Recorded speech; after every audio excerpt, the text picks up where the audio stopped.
Bismillah. Assalamualaikum warahmatullahi wabarakatuh. Innal hamdalillahi nahmaduhu wa nasta'inuhu wa nastaghfiruh wa na'udzu billahi min shururi anfusina wa min sayyiati a'malina. May yahdihillahu fala mudilla lahu wa may yudlil fala hadiya lahu. Ashhadu an la ilaha illallah wahdahu la syarika lahu وأشهد أن محمد عبده ورسوله لا نبي بعد. قال الله سبحانه وتعالى في كتابه الكريم: يا أيها الذين آمنوا اتقوا الله حق تقاته فلا تموتن إلا وأنتم مسلمون. وقال الله سبحانه وتعالى: يا أيها الذين آمنوا اتقوا الله وقولوا قولا سديدا يصلح لكم أعمالكم ويغفر لكم ذنوبكم ومن يطع الله ورسوله فقد فاز فوزا عظيما. فإن أصدق الحديث كتاب الله وخير الهدي هدي نبينا محمد صلى الله عليه وعلى آله وصحبه وسلم.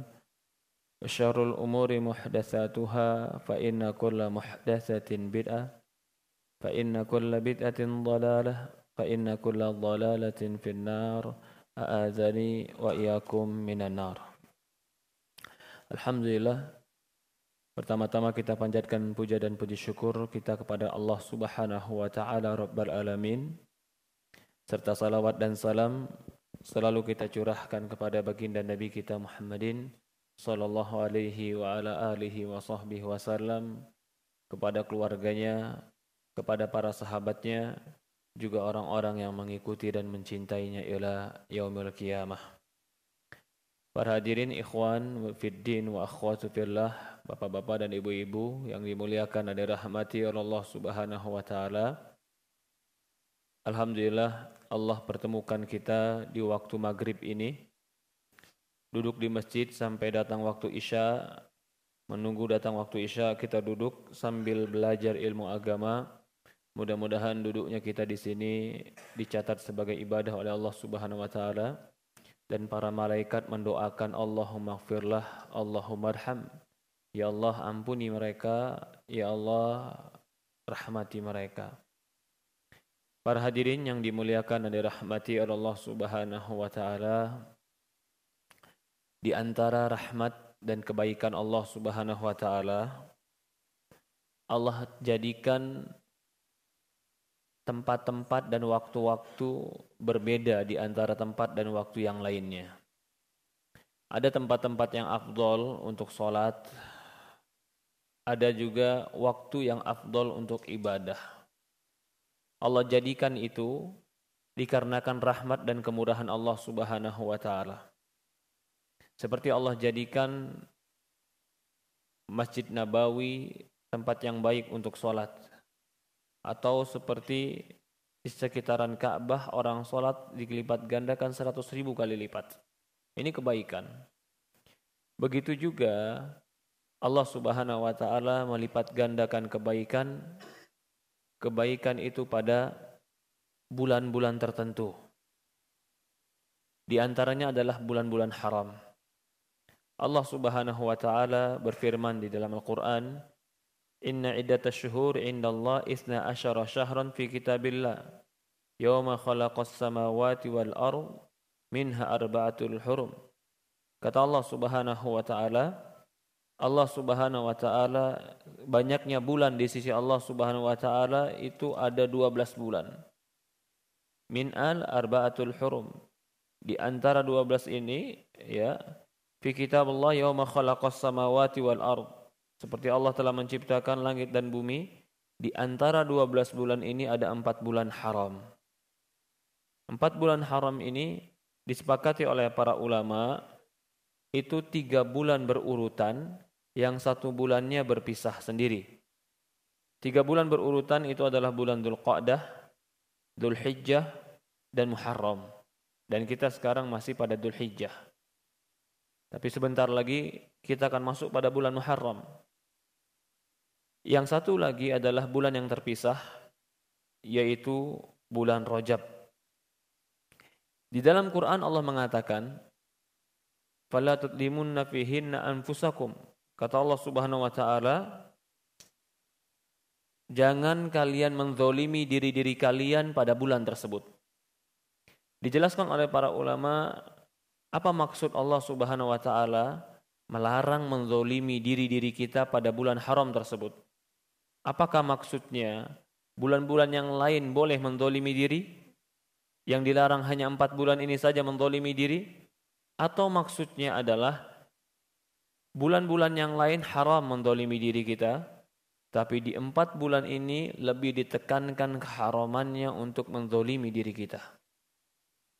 Ada yang menafsirkan bahwasannya sebagaimana Allah lipat gandakan kebaikan pada bulan ini, maka begitu juga Allah Subhanahu wa taala melarang lebih keras untuk melakukan kezaliman di bulan-bulan ini. Di bulan-bulan selain 4 bulan ini kezaliman tetap dosa. Tapi ketika melakukan dosa di 4 bulan ini, bisa jadi dosanya berbeda dibanding bulan-bulan yang lain. Karena Allah mengkhususkan, jangan kalian menzolimi diri-diri kalian pada 4 bulan ini. Ada yang menafsirkan juga, jangan kalian menzolimi diri-diri kalian dalam 4 bulan ini, artinya jangan kalian berperang. Karena 4 bulan ini dilarang dan diharamkan berperang.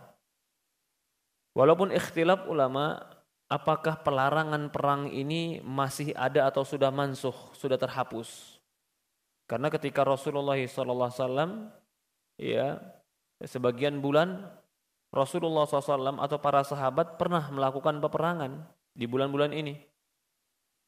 Maka itu Allah Subhanahu wa taala menyebutkan dalam surat Al-Baqarah, wal fitnatu asyaddu minal qatal.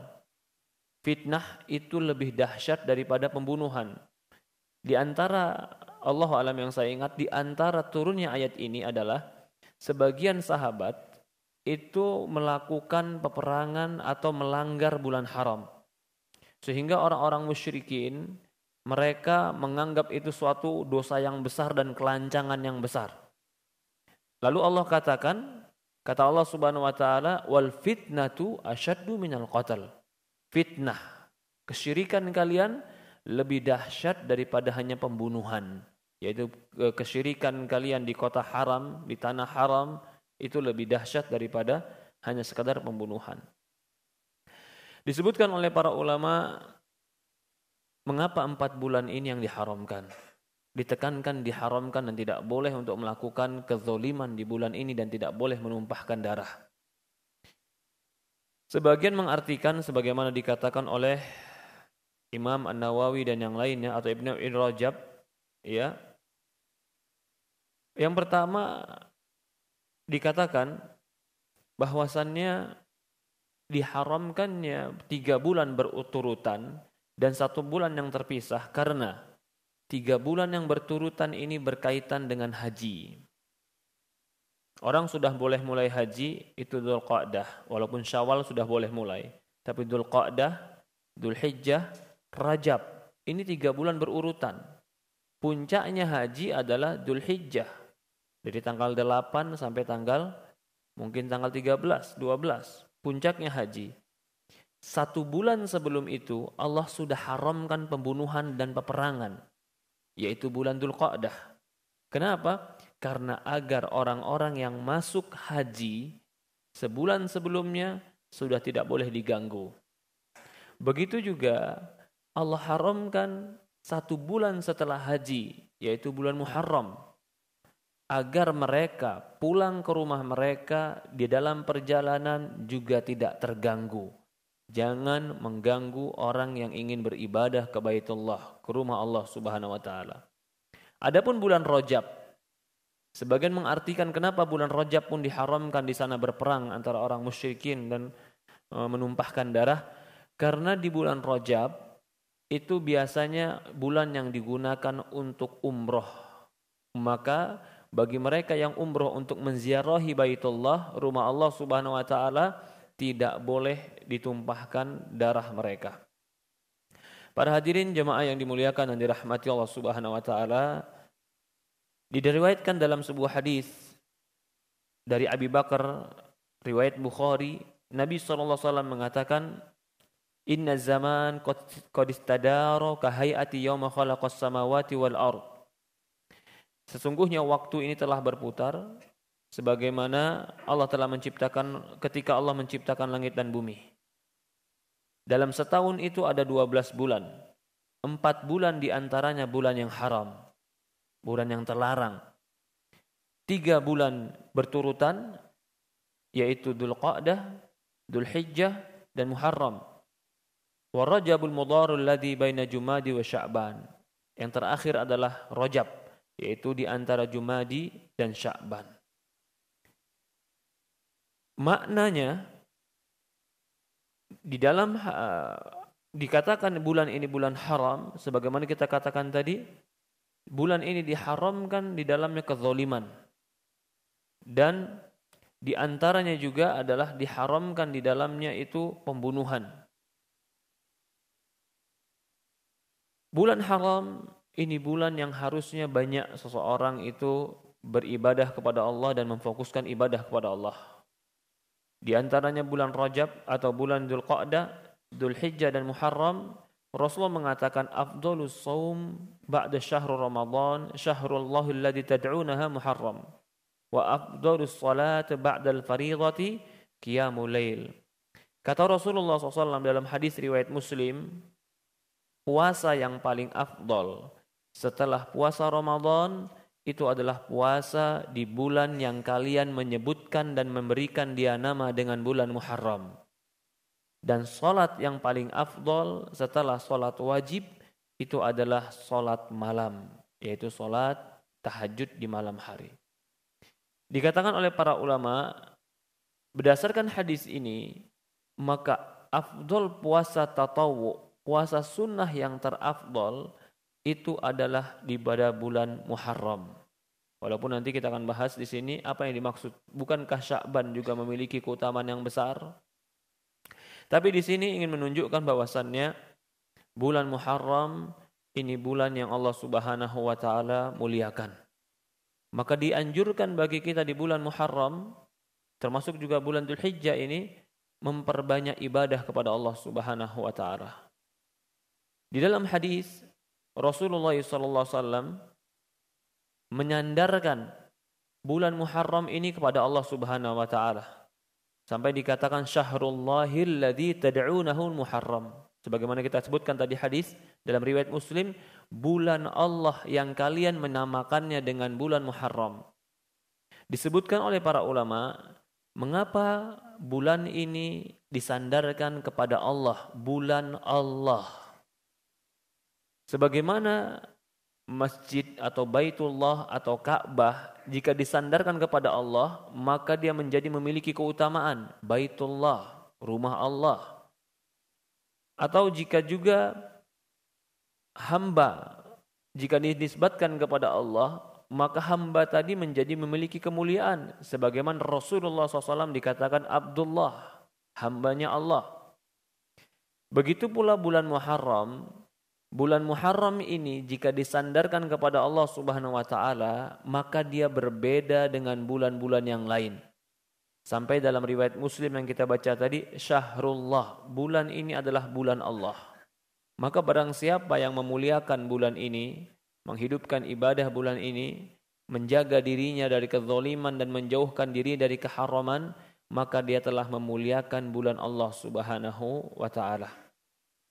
Disebutkan juga oleh Imam Ibn Rajab rahimah ta'ala, Nabi SAW memberikan nama dengan bulan Muharram, bulan Allah. Disandarkan kepada Allah, menunjukkan kepada kemuliaan dan keutamaannya. Karena Allah Subhanahu wa ta'ala tidak menisbatkan dan menyandarkan sesuatu kepada dirinya, kecuali sesuatu tadi menjadi khusus makhluk-makhluknya. Sebagaimana Allah menyandarkan Muhammad, Ibrahim, Ishak, Yakub dan selain mereka dari para nabi sebagai hamba-hamba Allah. Begitu juga Allah menisbatkan Rubaitun, Baitullah, atau seperti ontanya Nabi Saleh, Naqatullah. Onta banyak, tapi ketika ontanya Nabi Saleh dikatakan Naqatullah, onta Allah, maka betul-betul tidak boleh diganggu. Orang yang mengganggunya akan mendapatkan azab dari Allah Subhanahu wa taala. Begitu juga bulan Muharram ini.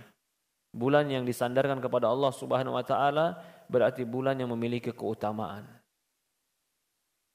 Di dalam riwayat lain atau dikatakan oleh para ulama, di antaranya juga kenapa bulan Muharram ini bulan yang afdol? Karena bulan Muharram ini bulan yang Allah Subhanahu wa taala jadikan puasa pada harinya lebih afdal dari puasa-puasa yang lain, bahkan tidak ada puasa sunnah atau tidak ada puasa yang paling afdal setelah puasa Ramadan sebagaimana berpuasa pada bulan Muharram. Maka dari itu, puasa di bulan Muharram ini menjadi afdal setelah puasa wajib. Dalam hadis yang kita baca tadi, afdalu siyamu ba'da syahrul Ramadan syahrul ladzi tad'unahu al-Muharram. Puasa yang paling afdal setelah puasa Ramadan, puasa di bulan yang kalian menyamakan dengan Muharram. Berkata Ibnu Rajab, hadis ini dengan jelas menegaskan bahwasannya puasa yang paling afdal itu adalah puasa setelah Ramadan adalah Syahrullah Muharram. Syahrullah, bulan Allah, bulan yang Muharram. Lalu para ulama membawakan iskal. Bagaimana mungkin puasa di bulan Muharram lebih afdal atau puasa sunnah di bulan Muharram menjadi puasa yang paling afdal setelah Ramadan? Bagaimana lagi dengan puasa di bulan Syawal? Bukankah puasa 6 hari Syawal itu melengkapi puasa bagaikan setahun penuh? Maka Imam Ibnu Rajab memberikan pendapat di sini. Kata Imam Ibnu Rajab, ya, di antaranya Nabi SAW berpuasa di bulan Sya'ban dan tidak dinukilkan bahwasannya dia berpuasa penuh pada bulan Muharram. Jadi Rasulullah SAW juga tidak berpuasa penuh di bulan Muharram. Dahulu dia puasa pada tanggal Asyura 10 Muharram. Bahkan dalam sebuah riwayat dikatakan, kalau seandainya aku hidup di tahun yang akan datang, aku akan puasa pada hari yang ke-9. Ini menunjukkan bahwasannya Rasulullah SAW tidak berpuasa di hari ke-9. Kalau begitu, kalau dikatakan puasa bulan Muharram yang paling afdol, kenapa Rasulullah SAW tidak berpuasa full? Maka disebutkan oleh Imam Ibnu Rajab rahimah ta'ala, wallahu alam, puasa sunnah itu ada 2 bentuk. Yang pertama, puasa sunnah mutlak. Puasa sunnah mutlak seperti ini yang paling afdol dikerjakan adalah pada bulan Muharram. Dia mutlak. Puasa apa saja kamu lakukan pada bulan Muharram, maka boleh. Jadi boleh saja orang berpuasa pada tanggal 1, 2, 3, 4, 5, boleh.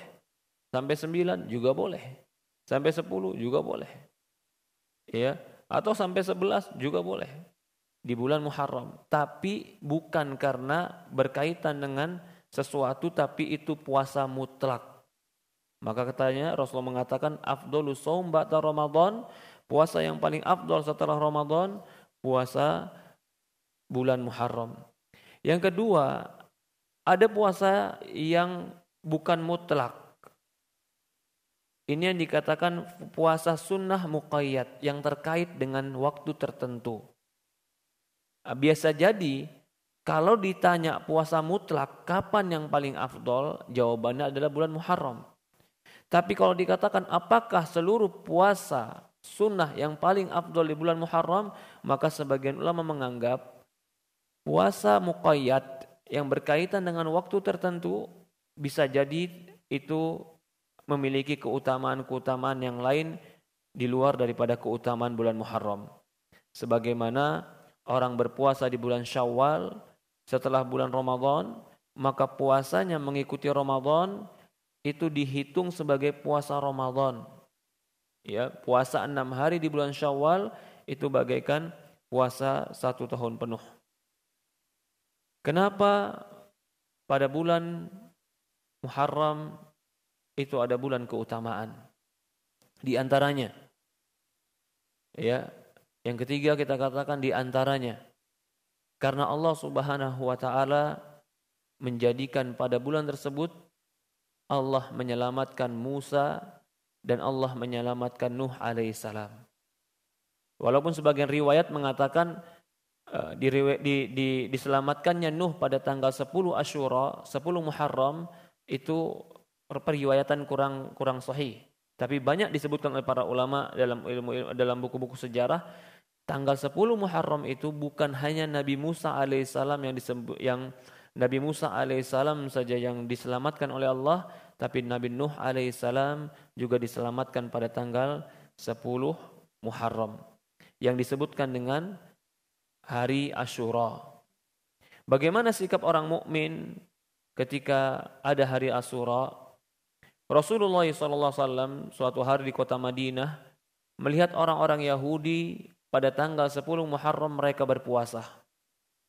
Ketika mereka berpuasa, maka Rasulullah SAW bertanya kepada orang Yahudi ini, kenapa kalian berpuasa?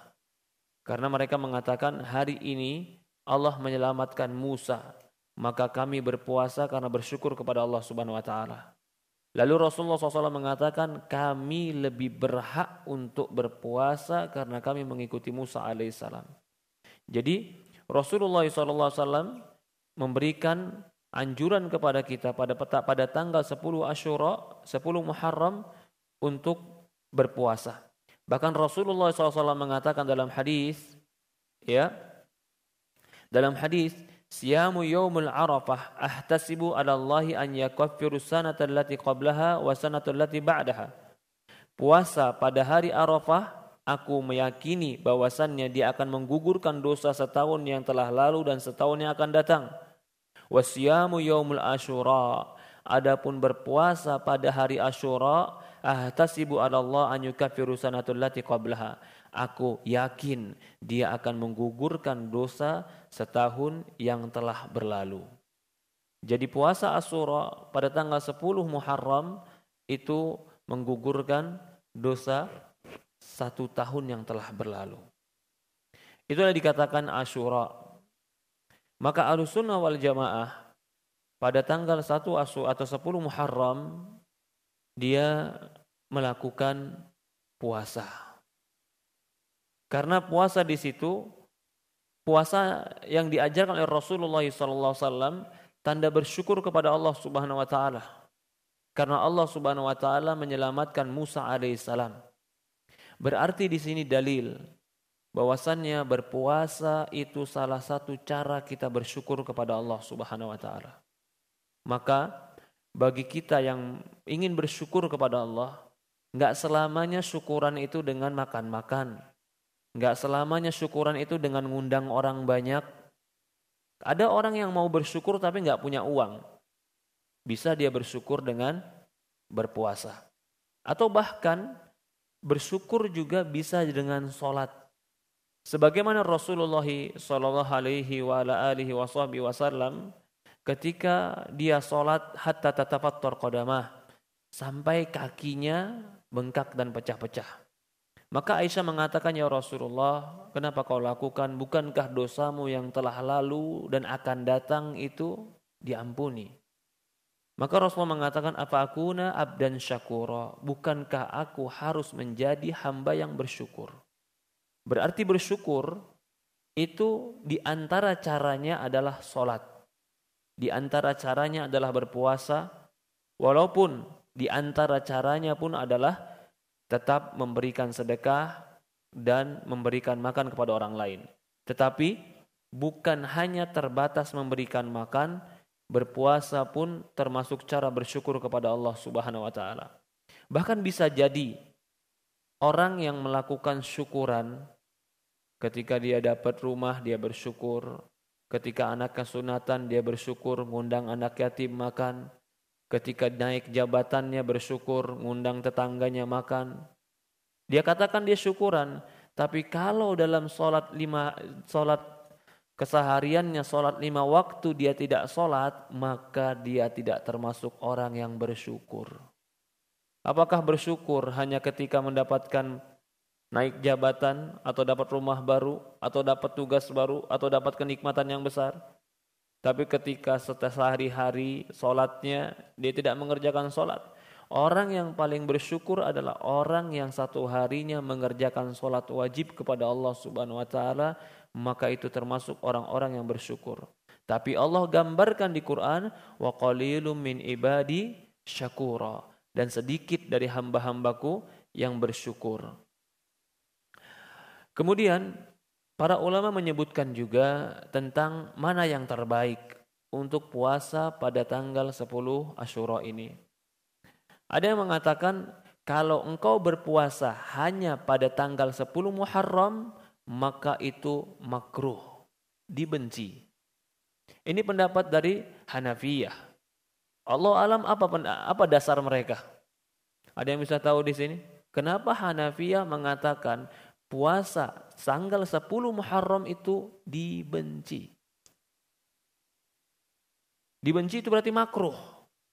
Makruh berarti nggak disukai. Kenapa? Walaupun dari pendapat Ahmad bin Hambal dan yang lain yang mengatakan tidak makruh. Karena Rasulullah SAW pernah puasa hanya tanggal 10. Lalu dia bertekad dan bercita-cita ingin melakukannya di tahun besok tanggal 9 dan 10. Belum bertemu dengan tahun besok Rasulullah SAW meninggal. Jadi pendapat yang mengatakan makruh berpuasa pada tanggal 10 saja, ini pendapat yang kurang kuat karena Rasulullah pernah melakukan tanggal 10-nya. Mereka menjawab, Rasulullah SAW kadang-kadang melakukan yang makruh, bukan dalam rangka membenarkan yang makruh, tapi mempertegas bahwasannya makruh itu boleh. Paham maksudnya? Rasulullah SAW pernah minum dengan berdiri. Kalau berdiri itu minum makruh, kenapa Rasulullah pernah minum dengan berdiri? Apakah menunjukkan berdiri itu boleh? Sebagian mereka yang mengatakan minum itu makruh, tapi Rasulullah tetap berdiri. Berdirinya Rasulullah ingin menunjukkan boleh. Tetapi larangan dia untuk berdiri tetap ada. Larangan yang dibarengi dengan perbuatan, maka larangan tidak menjadi haram, tapi menjadi makruh. Permasalahannya sekarang, kenapa puasa tanggal 10 saja menurut sebagian Hanafiyah itu makruh? Apa larangannya? Dari sisi apa terlarangnya? Ternyata mereka, Allah alam yang saya pahami, menganggap itu adalah menyerupai orang-orang Yahudi. Orang Yahudi puasa pada tanggal 10 karena bersyukur kepada Allah Musa alaihissalam diselamatkan. Maka kalau ada orang muslim yang puasa tanggal 10 saja, maka dia mirip dengan Yahudi. Menyerupai dengan ahlul kitab, hukumnya apa? Makruh. Bahkan terlarang. Karena Rasulullah pernah melakukannya, terlarangnya terhapus menjadi makruh. Karena hukum asal menyerupai orang Yahudi atau ahlul kitab, hukum asalnya adalah larangan haram. Rasulullah SAW mengatakan, tapi kalau untuk puasa ini, puasa Muharram, kita nggak mengatakan makruh. Karena Rasulullah pernah melakukannya, dan Rasulullah mengizinkan para sahabat melakukannya, dan Rasulullah nggak pernah mengancam bagi mereka yang melakukannya. Berbeda dengan tadi umpamanya masalah makruh yang lain, apa itu? Masalah makruh umpamanya minum berdiri, Rasulullah pernah ancam.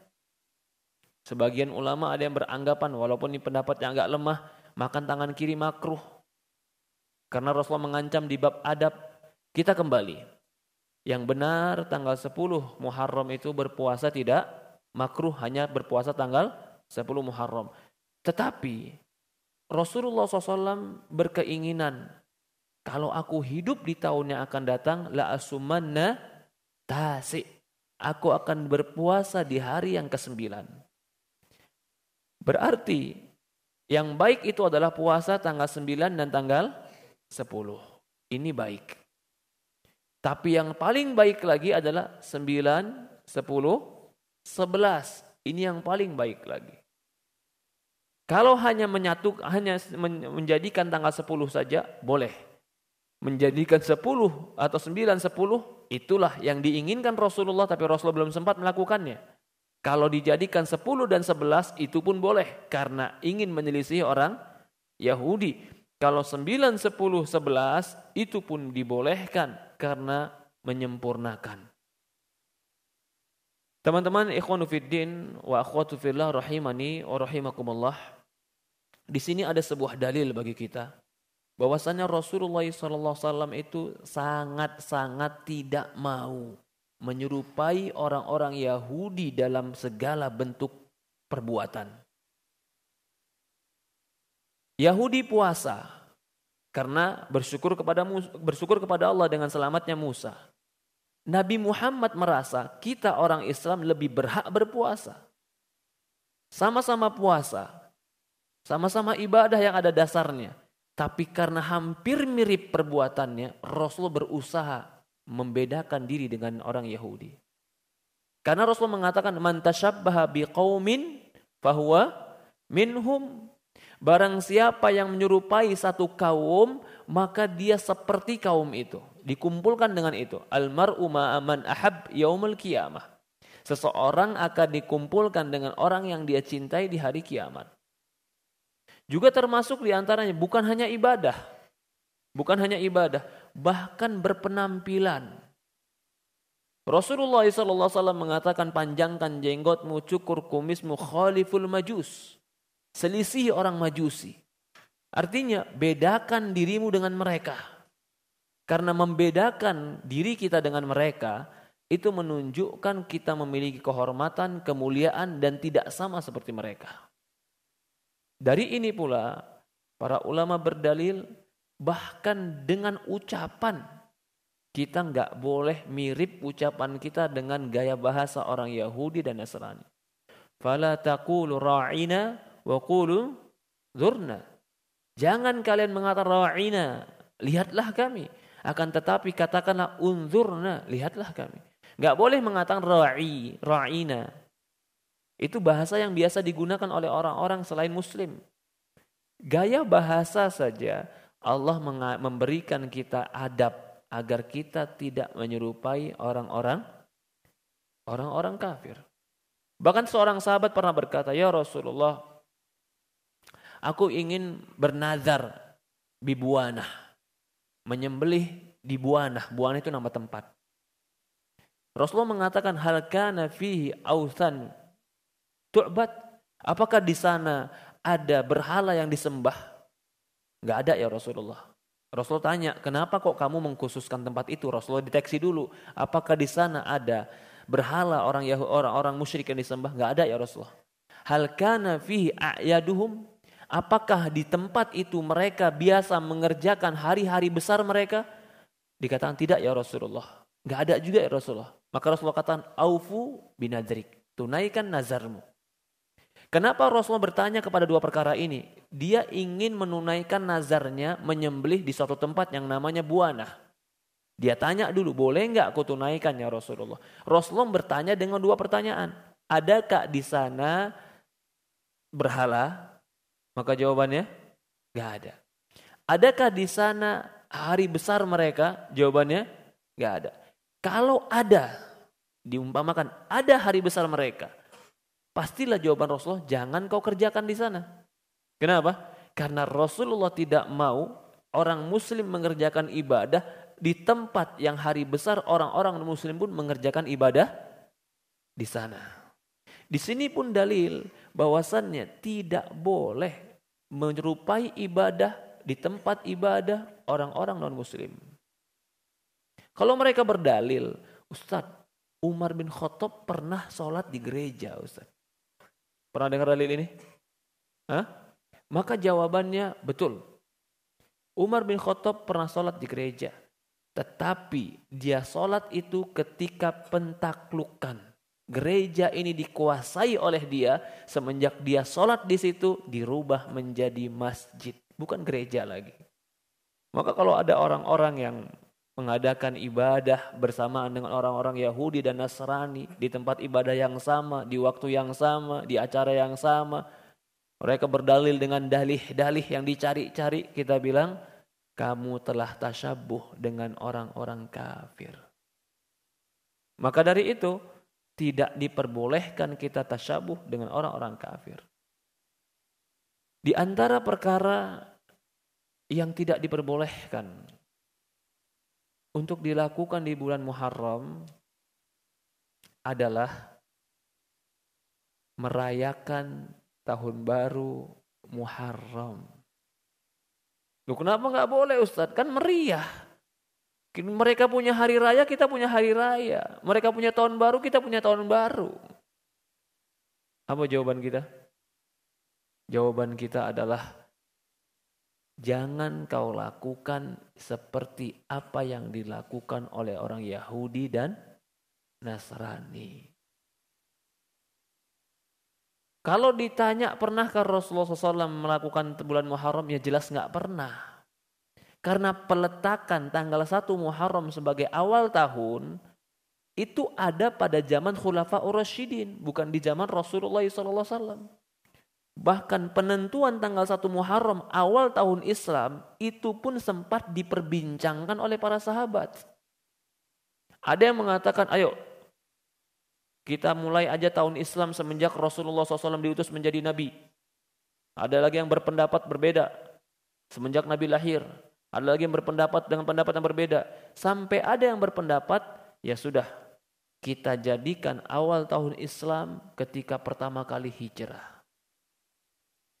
Ya itulah dikatakan tanggal 1 Muharram. Itu awal tahun yang ditentukan setelah meninggalnya Rasulullah SAW. Jadi mengerjakan ibadah-ibadah, ritual-ritual ataupun hari raya di tanggal 1 Muharram itu tidak ada tuntunan dari Rasulullah SAW. Yang ada tuntunannya kita banyak ibadah, banyak puasa, banyak sholat, banyak istighfar, jauhkan kezaliman di bulan-bulan Muharram ini. Ya, maka tidak dibenarkan bagi kaum muslimin di bulan Muharram melakukan ibadah-ibadah ritual yang tidak ada dalilnya dan menyerupai dengan orang-orang Yahudi atau Nasrani. Kalau mereka punya hari raya atau hari tahun baru, itu milik mereka. Biarkanlah cara mereka.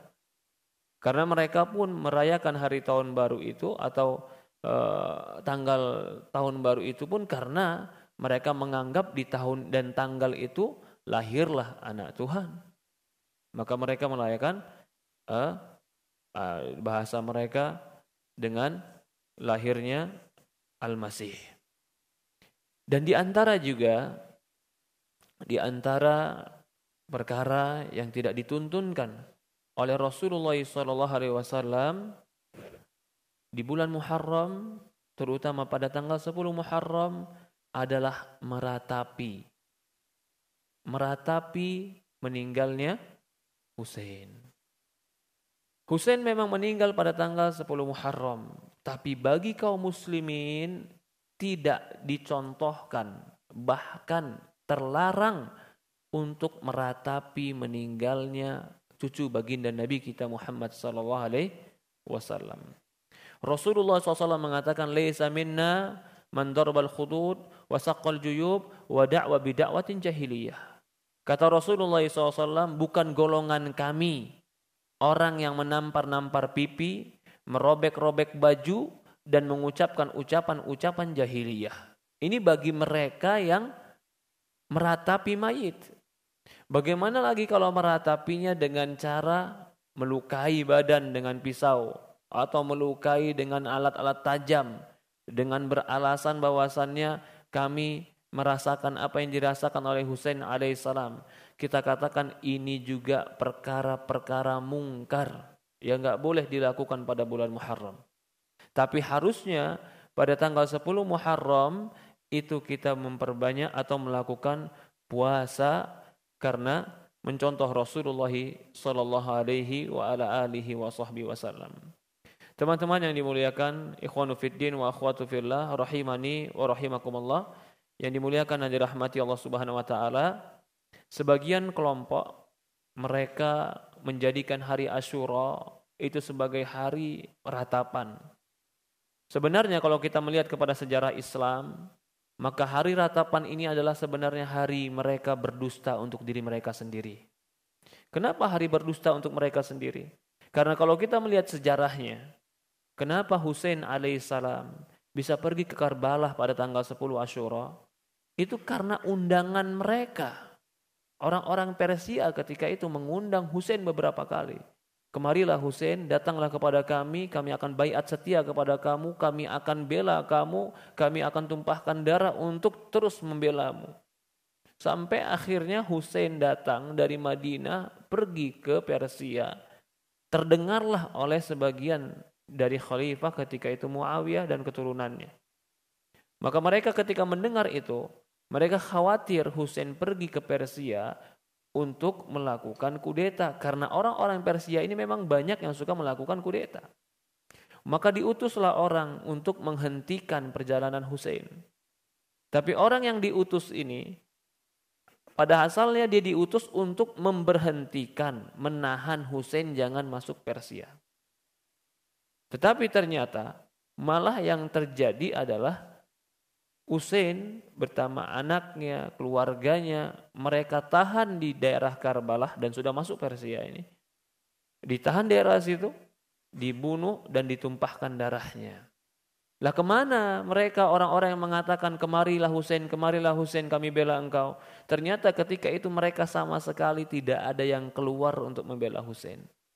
Jadi pada hakikatnya ketika itu adalah hari pengkhianatan mereka kepada Husain.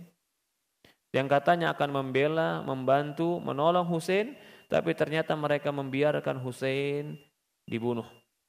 Sampai dalam kisahnya sebuah kisah, kepala Husain ketika sudah dipenggal, dibawa ke daerah Syria, ya Syam, karena ketika itu pusat pemerintahan sudah pindah ke Syam.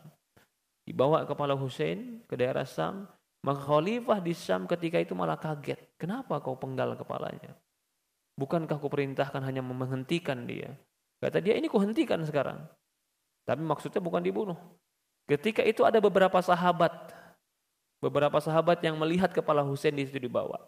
Sampai orang yang membunuh itu menunjukkan hidungnya Husain dengan pedangnya. Maka sahabat tadi sambil bersedih mengatakan, letakkan pedangmu dari tempat itu. Karena aku pernah melihat di tempat itu Rasulullah SAW mencium Husain. Jadi kisah ini sebenarnya lebih panjang lagi dari kisah-kisah yang disebutkan tentang hari Asyura tersebut.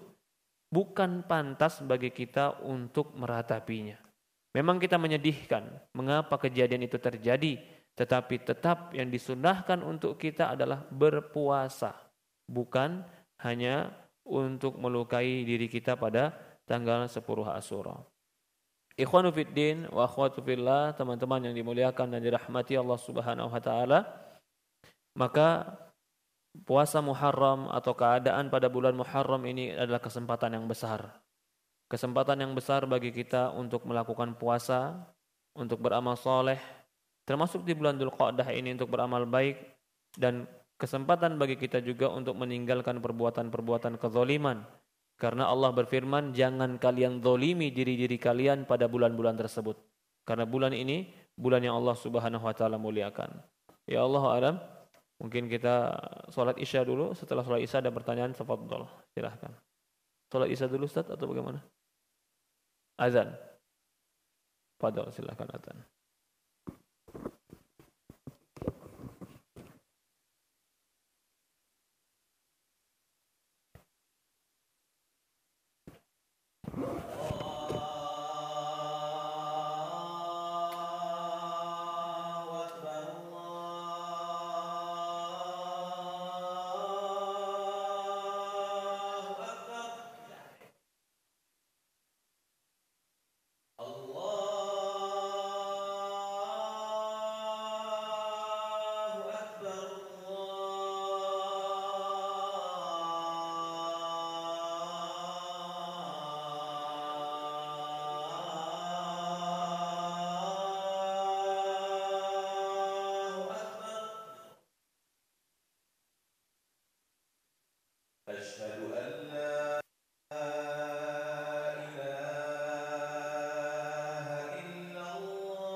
La ilaha illallah Muhammad Rasulullah.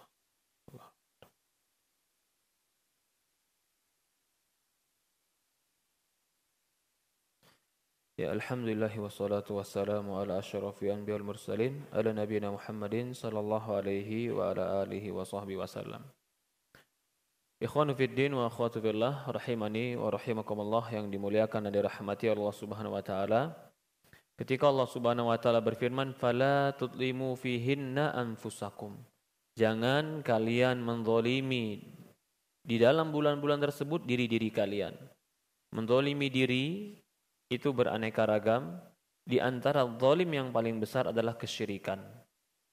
Dan kezaliman kesyirikan itu kezaliman yang tidak diampuni Allah Subhanahu wa taala. Inna syirka la zulmun azim. Sesungguhnya kesyirikan itu kezaliman yang paling besar. Ada juga kezaliman terhadap diri sendiri berupa berbuat maksiat dan dosa. Segala perbuatan maksiat dan dosa yang mengantarkan kita masuk ke dalam neraka berarti itu kita telah menzalimi diri kita sendiri. Maka di bulan Muharram atau bulan-bulan haram Allah mengatakan fala talimu fihinna anfusakum. Jangan kalian menzalimi diri kalian pada bulan-bulan tersebut. Disebutkan oleh para ulama ada 4 fase Rasulullah SAW untuk berpuasa pada bulan Asyura atau pada tanggal 10 Muharram. Fase yang pertama yaitu fase belum diturunkannya puasa Ramadan. Ketika itu Rasulullah masih di Mekah, maka dia berpuasa pada tanggal 10 Asyura. Dan ketika itu juga dia belum memerintahkan dan menganjurkan sahabat-sahabatnya untuk berpuasa, tapi dia sudah berpuasa. Sebagaimana hadis diriwayatkan oleh Aisyah radhiyallahu anha. Keadaan yang kedua, keadaan Rasulullah SAW di Madinah. Ketika Rasulullah SAW di Madinah, Rasulullah melihat orang-orang Yahudi banyak berpuasa, maka Rasulullah SAW pun merasa orang mukmin lebih berhak untuk melakukan puasa tersebut. Maka Rasulullah SAW memerintahkan para sahabat untuk berpuasa. Ini ketika fase di Madinah. Sampai sehingga sebagian para sahabat menjadikan anak-anak mereka yang kecil ikut puasa pada hari Asyura tersebut. Tetapi ini puasa Ramadan belum menjadi wajib. Fase yang ketiga yaitu fase yang dimana puasa Ramadan telah menjadi wajib. Maka Rasulullah SAW memberikan kelonggaran untuk mereka yang ingin puasa Asyura dipersilahkan, untuk mereka yang tidak mau berpuasa di bulan tanggal 10 Muharram diperbolehkan. Ini fase yang ketiga ketika telah diwajibkannya puasa Ramadan. Fase yang keempat hampir seperti fase yang ketiga, yaitu Rasulullah SAW tidak mewajibkan puasa Asyura karena sudah ada wajib puasa Ramadan, tetapi Rasulullah SAW berkeinginan untuk melakukan puasa pada tanggal 9 juga yang dikatakan Tasu'a. Karena Rasulullah SAW ingin menyelisih orang Yahudi. Maka di fase keempat, puasa Asyura menjadi sunnah dan lebih baik dibarengi dengan puasa Tasu'a 9 dan 10, maka itu lebih mencontoh Rasulullah sallallahu alaihi wa ala alihi wasallam. Ikhwanu fid din wa akhwatu fillah yang dimuliakan dan dirahmati Allah Subhanahu wa taala. Mungkin itu yang bisa kita bahas tentang sedikit permasalahan-permasalahan dari bulan Muharram. Mungkin ada pertanyaan, tafadhol dipersilahkan. Silakan.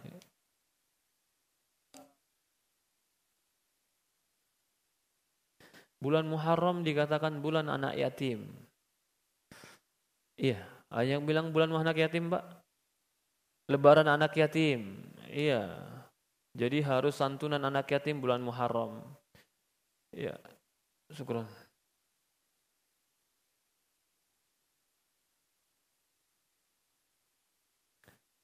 Maka kita bilang jangan santunin anak yatim pada setahun sekali. Kasihan. Masa santunin anak yatim tunggu bulan Muharram? Ya subhanallah. Bila perlu, kapan kita punya gaji, kasih anak yatim. Jadi kalau pengkhususan bulan Muharram buat anak yatim, itu enggak ada dalil hadis dari Rasulullah SAW. Loh kalau nggak ada dalil berarti gimana Ustaz? Jangan dikhususkan. Lah pengkhususan kan baik Ustaz, jangan. Kenapa Rasul tidak mengkhususkan bulan Muharram? Karena Rasulullah ingin memberikan motivasi kepada kita, santuni anak yatim kapanpun kau mampu. Jadi bukan membatasi di bulan Muharram saja. Kafirul yatim ana wa huwa kahataini fil jannah, kata Rasulullah. Orang yang menanggung anak yatim, dia dan aku seperti ini di surga. Rasulullah nggak menyebutkan waktunya kapan kau santuni anak yatim. Tapi Rasulullah katakan kafirul yatim ana wa huwa kahataini fil jannah. Orang yang menyantuni anak yatim, aku dan dia seperti ini di surga. Ketika Rasulullah tidak menyebutkan kapan waktunya, tapi Rasulullah menyebutkan keutamaannya, jangan kita mengkaitkan dengan waktu. Karena nanti orang-orang akan beranggap, oh kalau gitu nanti santuninnya tunggu Muharram. Kasihan anak yatim. Padahal dia ketika naik sekolahan butuh uang sekolah. Bulanan dia butuh bulanan. Bahkan ketika waktu-waktu dia sakit dia butuh bantuan. Maka tidak ada bulan Muharram sebagai bulan anak yatim. Anak yatim itu kapan saja kita harus membantunya. Bahkan Rasulullah mengatakan dia akan bersama Rasulullah SAW di surga orang yang membantu anak yatim. Allah alam. Benarkah Syiah bertingkat-tingkat? Apakah mereka saling berselisih? Jawabannya benar. Syiah itu bertingkat-tingkat. Ada yang gulat, ada yang ekstrim, betul-betul ekstrim. Sampai mereka mengatakan Quran yang ada pada kita itu salah. Enggak ada satu huruf pun Quran yang ada pada kita, Quran yang pada mereka. Yang ekstrimnya lagi mengatakan Umar dan Abu Bakar itu adalah taugut. Aisyah itu adalah penzina. Ini ekstrim. Dan orang yang seperti ini, ekstrimnya seperti ini, maka hukumnya kafir. Karena menuduh Aisyah berzina. Allah menyebutkan dalam surat An-Nur membela Aisyah bahwasanya Aisyah tidak berzina. Ketika Allah sudah membela dan mengatakan Aisyah tidak berzina, lalu dia masih menuduh Aisyah berzina, berarti mereka menentang Allah. Satu ayat saja, satu huruf saja ditentang di Quran itu fatal. Bagaimana lagi 10 ayat turun membela Aisyah, mereka tentang. Maka itu fatal. Ada yang lebih ringan. Ya. Ini yang dikatakan dengan terkadang mereka lebih mengutamakan masalah satu aja. Satu masalah ini saja. Apa itu? Mereka lebih mengutamakan Ali daripada yang lain. Daripada Utsman. Maka yang seperti ini juga disinyalir ada sedikit syiahnya. Maka itu kalau kita baca buku para ulama seperti Imam Abdul Razak As-San'ani. Fi tasayyu' dikatakan. Dalam dirinya ada sedikit terpengaruh dengan Syiah. Nah itu poinnya babnya ini.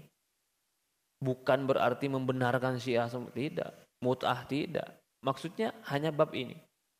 Mana yang lebih afdol antara Ali dengan Utsman bin Affan radhiyallahu anhum. Yang dikatakan Syiah yang paling dekat dengan sunnah. Siapa itu? Syiah Zaidiyah. Lah Syiah Zaidiyah adanya di mana? Mereka bilang ada di Yaman. Tapi dalam prakteknya sekarang, Syiah Zaidiyah pun sudah banyak terpengaruh dengan Syiah Rafidhah. Syiah Rafidhah menggunakan sihir. Itu Syiah Rafidhah sama. Karena mereka menyerap ilmu-ilmu mereka dari orang-orang Yahudi. Lah bagaimana sikap kita orang Muslim? Kita orang Muslim bukan kita menanam kebencian, tetapi kita ingin menjaga akidah kita dan agama kita dari segala sesuatu yang merusak. Maka itu fatwa ulama kita, Majelis Ulama Indonesia memfatwakan tentang Syiah itu sesat, itu fatwa yang benar. Karena kita umat butuh rambu. Kalau nggak ada fatwa ini, lalu umat nggak belajar, apa yang terjadi? Adapun mereka menganggap mereka benar, pendapat mereka benar, lakum dinukum waliyadin, untukmu agamamu, sudah. Tetapi kita tetap harus mengatakan itu adalah aliran yang salah. Karena itu bertentangan dengan Quran, bukan hanya bertentangan dengan Quran, bahkan sebagian pemahaman mereka tidak mempercayai Al-Quran. Jadi kita nggak perlu juga Kan ada nih sekarang sebagian orang kalau ditanya, bagaimana sikap tentang Syiah? Selalu membagi, Syiah itu 3. Syiah yang gulat, Syiah yang... Tapi jawabannya bagaimana jadi sikap kita? Ya Syiah itu 3. Bagaimana sikap kita? Syiah itu 3. Lah maksud kamu apa? Orang awam apa bisa bedain 3 ini? Gak bisa. Kalau dia ada Syiahnya, kamu khawatir agamamu terpengaruh dan khawatir terbawa syubhat, tinggalkan. Ya, Allahu a'lam. Mungkin ada pertanyaan lain, tafadhol. Silahkan, Pak.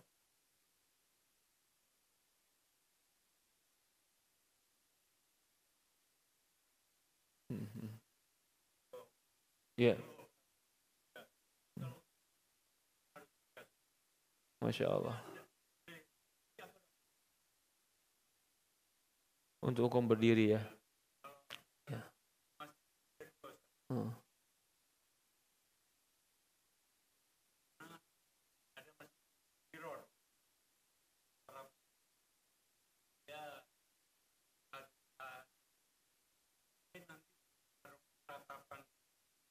Ah.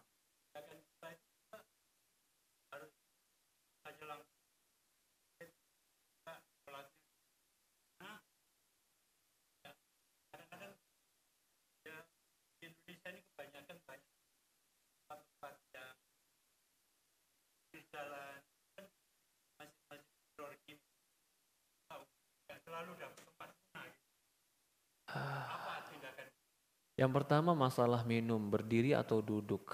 Ini memang ikhtilaf ulama. Tetapi kalau sampai haram berdiri, saya nggak sependapat dengan itu. Paling tidak minum berdiri itu apa? Makruh.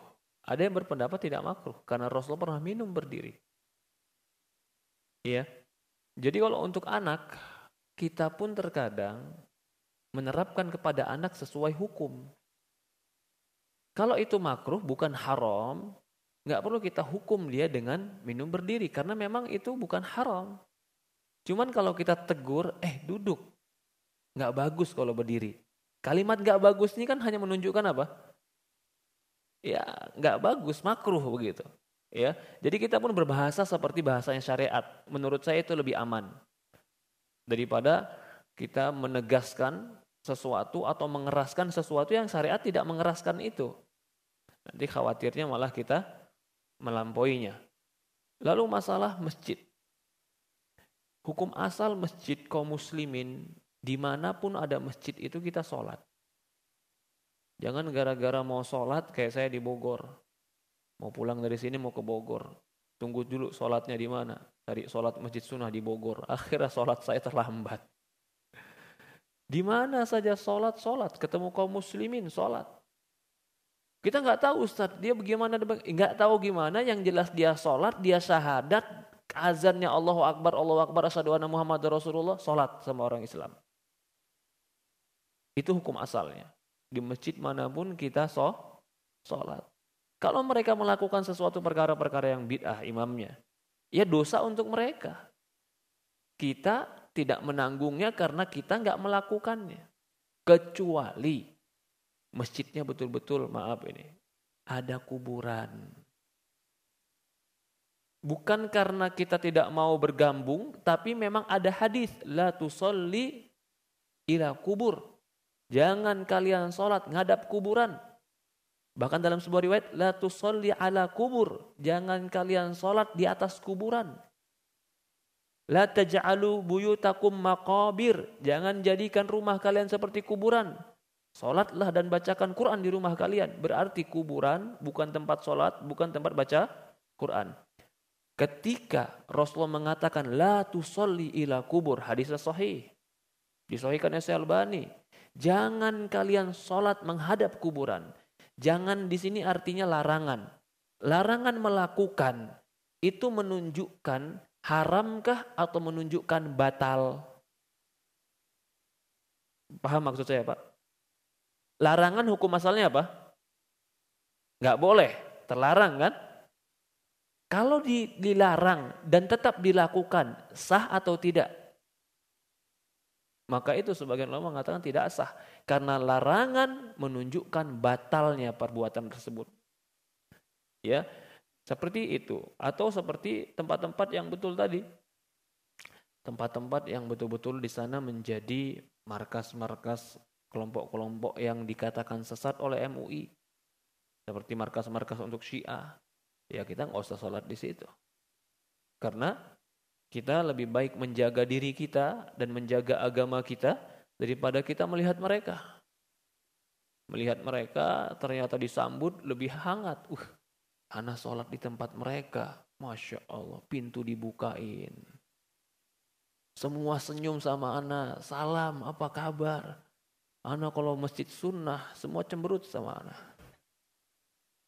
Kalau gitu mereka lebih benar nih daripada sunnah. Akhirnya hati yang lemah terpengaruh. Ya. Senyum, menyapa orang, itu bukan ajaran mereka, itu ajaran agama Nabi kita. Kalau ada masjid sunnah yang nggak melakukan itu, ya berarti dia nggak menjalankan penuh ajaran Nabi kita Muhammad SAW. Allahu alam. Ya, satu lagi Pak, silakan ada pertanyaan.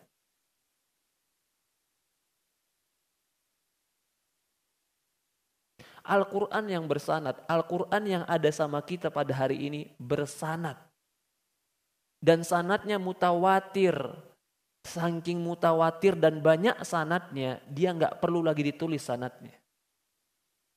Jadi Al-Quran yang sampai kita jangan dikira nggak bersanad Pak. Itu sanad yang paling mutawatir. Sangat banyak jalannya. Maka itu kadang-kadang dalam Quran dikatakan riwayatul hafaz. Maksudnya apa? Ini tulisan dengan riwayatnya hafaz. Berarti ada jalan dari hafaz sampai Rasulullah SAW. Quran itu bersanad sampai hari ini. Tidak ada satu huruf di Quran pun pasti ada sanadnya. Bahkan dia lebih sahih daripada hadis sanadnya. Karena sangat banyak yang meriwayatkannya. Jadi kalau kita mau diceritakan apa contoh mutawatir yang mutawatir benar-benar mutawatir? Quran. Sanadnya mutawatir, sangat banyak jalan dan bisa dipertanggungjawabkan keabsahan dan keasliannya sampai ke Rasulullah SAW. Dan itu tidak dimiliki kecuali hanya agama Islam. Agama lain Pak, kita bangga dengan Islam. Agama lain gak ada yang bisa membuktikan bahwasannya kitab suci dia itu diucapkan oleh Nabi mereka. Gak ada Pak. Agama apa sekarang? Bawa ke sini. Buktikan secara sejarah, secara sanad sampai kepada nabimu. Gak mungkin Pak, gimana bisa? Orang sekarang Injil bahasa Jawa. Benar tidak? Semenjak kapan Nabi Isa alaihissalam pakai bahasa Jawa Pak? Itu aja sudah menunjukkan dia berubah. Kita bisa membuktikan apa yang kita baca hari ini, Quran, itu sama seperti apa yang dibaca Rasulullah tanpa berubah. Mana ilmunya? Itulah dikatakan ilmu sanad. Ini ilmu yang gak dimiliki. Pembuktian sejarah dengan sanad cuman dimiliki oleh orang Islam. Maka dalam Islam ini nggak bisa ngarang-ngarang Pak. Orang mau ngarang-ngarang dalam Islam ini selalu ditanya mana sanadnya. Baik itu ilmu, baik itu Quran, baik itu hadis sampai benda. Benda pun bisa dipastikan dari mana sanadnya ini punya Rasulullah. Tiba-tiba ini punya Rasulullah aja. Dari mana? Jangan tanya, pokoknya punya Rasulullah. Lalu berdalil, ya kalau betul-betul punya Rasulullah kamu dapat berkahnya, kalau bukan punya Rasulullah kan kamu niat punya Rasulullah. Yang penting semua baiklah kata dia, subhanallah. Akhirnya rambutnya diletakkan di museum, bayar museumnya mahal, subhanallah. Ujung-ujungnya cuman bayar jualan tiket rupanya. Tapi apa yang dijual? Punya Rasulullah. Kita orang Islam harus buktikan dengan sanad. Bukan kita nggak percaya ada rambut Rasulullah. Istri Rasulullah SAW pernah menyimpan rambutnya Rasulullah di dalam tempat yang berwadahkan emas. Istrinya pernah menyimpan itu. Lah sekarang rambut yang tersebar ini, apakah dia sama seperti rambut yang dipegang oleh istri Rasulullah itu? Harus terbukti dengan sanad. Ya, Allahu a'lam. Mungkin ini yang kita sampaikan, kurang lebih mohon maaf. Kita tutup dan doa kafaratul majelis. Subhanakallahumma wa bihamdi, subhanallah ilaha illa anta nastaghfiruka wa atubu ilaik. Assalamualaikum warahmatullahi wabarakatuh.